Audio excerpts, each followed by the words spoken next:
Hello पिला माने welcome back to our YouTube channel. आज मु अष्टम श्रेणीर विज्ञान बहिर पाठर ना है शस्य उत्पादन और परिचालना तार आज क्वेश्चन आंसर डिस्कशन करी। तो चलो स्टार्ट कर। एक नंबर क्वेश्चन, निम्न थिबा बंधनी मध्यरु ठीक उत्तर बाछि शून्य स्थान पूरण कर। एठार बंधनी देइछि, एठारु बाछिकी आमे शून्य स्थान गुड़िक पूरण करिबा। तो चलो स्टार्ट करिबा। क नंबर देला कौन से एक प्रकार उद्भिद बहु परिमाण रे चाष करने को डैश कह जाए। कौन कह जाए? फसल कह जाए। गोटे सरिला। पुणी ख, फसल उत्पादन पूर्वर मूर्तिका डैश प्रथम पदक्षेप अटे। कौन हबा आंसर?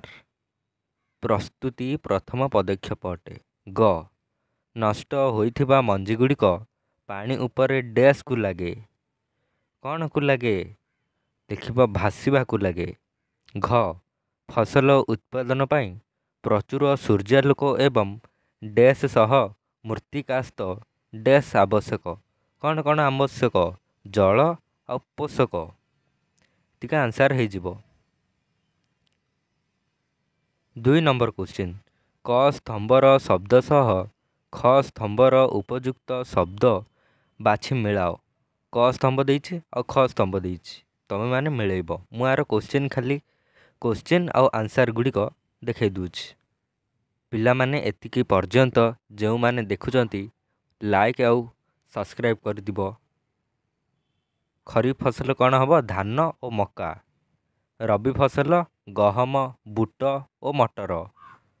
रासायनिक सार यूरिया एवं सुपर फॉस्फेट। जैविक सार प्राणीर मल, गोबर, मूत्र एवं उद्भिद अभिशेष। 3 नंबर क्वेश्चन को जीवा पिला माने। प्रत्येक रु 2टी लेखाएं उदाहरण दिह।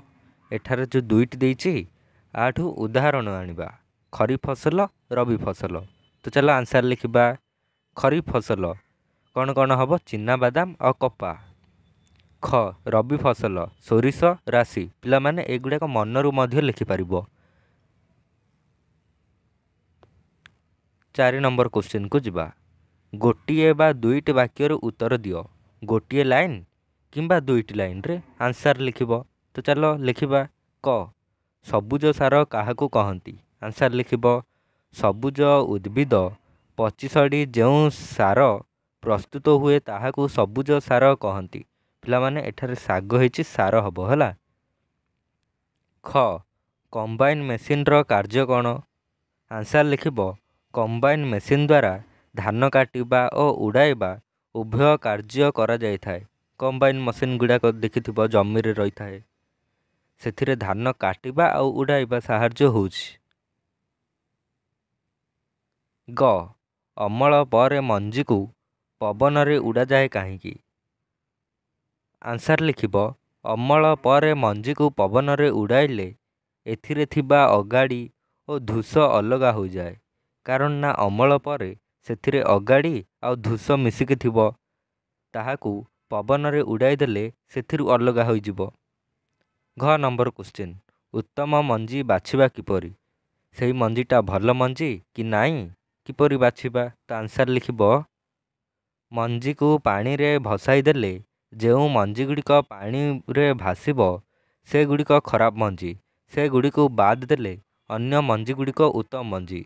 तमे पानी नब, सेठारे से मंजी गुड़िक भसैब बा से मंजी गुड़िक पकाइब। से मंजी गुड़िक पकाइले से पानीर स्तर रे मंजी गुड़िक जो गुड़िक हालुका से गुड़िक ऊपर उठ, ता माने तमे जानिब से गुड़ाक खराब मंजी आउ जेतिके अछि से गुड़िक भल मंजी। 1 नंबर, बुंदा जलसेचन कहिले कौन बुझ? आंसर लिखिबो। बुंदा जलसेचन पद्धति रे जल बुंदा बुंदा होई फसलर मूलरे पड़े, एथिरे जल आदौ नष्ट हुए नाई। 5 नंबर को जिबा। संक्षेप रे निज भाषा रे लेख। संक्षेप माने पैराग्राफ वाइज करके लिखिबो कि पॉइंट पॉइंट मध्य करिले हबो। मूर्तिकार प्रस्तुति, मंजी बुणा, तृणक दमन, विनोइंग एतिकीर लिखिबा। तो चलो लिखिबा क मृत्तिका प्रस्तुति। मृत्तिका गुड़िक किपरि तैयारी हुए बा प्रस्तुति हुए। 1 बिट शस्य उत्पादन पूर्वरु मृत्तिका प्रस्तुति हेउची प्राथमिक सोपान। 2 उन्नत कृषिर मुख्य उद्देश्य है मृत्तिकार स्थानांतरण और मृत्तिका को हालुका करवा। 3 माटी ओदालिया थिबा बेले हल कले सहजरे माटी उपर तल होइथाए। 4 हल समय रे बाहरी पड़ुथुबा बड़ बड़ माटी खंड को गोला कहती। पिला माने एटा टोला हिचे एटा गोला हब गोला कहती। एही माटी गोला को काठ बाउंश तैयारी मई द्वारा गुंड करी समतुल करा जाए। 4 बिट बेले बेले मृत्तिका प्रस्तुति बेले हल समय रे जमी रे सार प्रयोग करा जाई थाए। 6 बिट जमी को चाष कला बेले एथिरु घास टेका गुड़िक बाछी फोपाड़ी दिया जाए। घास और टेका गुड़ी को। ख जीवा मंजी बुणा। मंजी किपरि बुणिबा मृत्तिका मृत्तिका सिना करदेले सेठारे मंजी किपरि बुणिबा।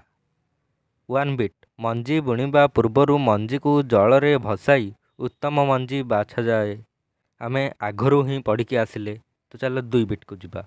उन्नत मानर बिहन अधिक अमलक्षम परिष्कार शुष्क और उन्नत किसमर हेबा आवश्यक। 3 बिट एबे पारंपरिक जंत्र द्वारा मंजी बुणा पद्धति समय सापेक्ष और व्ययबहुल हेउछि। तेणु ड्रिलिंग जंत्र द्वारा कम खर्च रे एवं कम समय रे मंजी बुणा कार्य करिबा आवश्यक। कम समय मध्य सबू हो यह फल मंजी गुड़िक समान भाव में ठीक दूरतार और समान गभीरतार पड़ी थाए। पिला माने आर पुणी 2 बिट मंजी उपरे माटी घोड़ाई होई पड़िथिबारु पक्षी माने मंजी को खाई पारंती नाही। 3 बिट एथिरु समय कम लगे और मजूरी कम खर्च हुए। पुणी जीवा ग तृणक दमन। 1 बिट अनावश्यक भावे जमी रे बढ़ुथुबा अनाबना गछ को तृणक कहती। 2 बिट तृणक गुड़िक चाष जमी को निर्मल करने को तृणक दमन कहती बा कुहा जाए।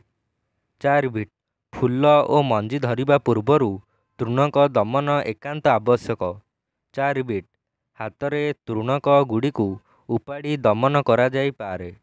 5 बिट खुरुपी बा मंजी ड्रिलिंग जंत्र द्वारा तृणक दमन करा जाई पारिबो। 6 बिट 2, 4 डी आदि तृणक मारी को पानी रे गोलाई जमी रे सिंचन कले तृणक गुड़िक अल्प दिन रे मरी जाती।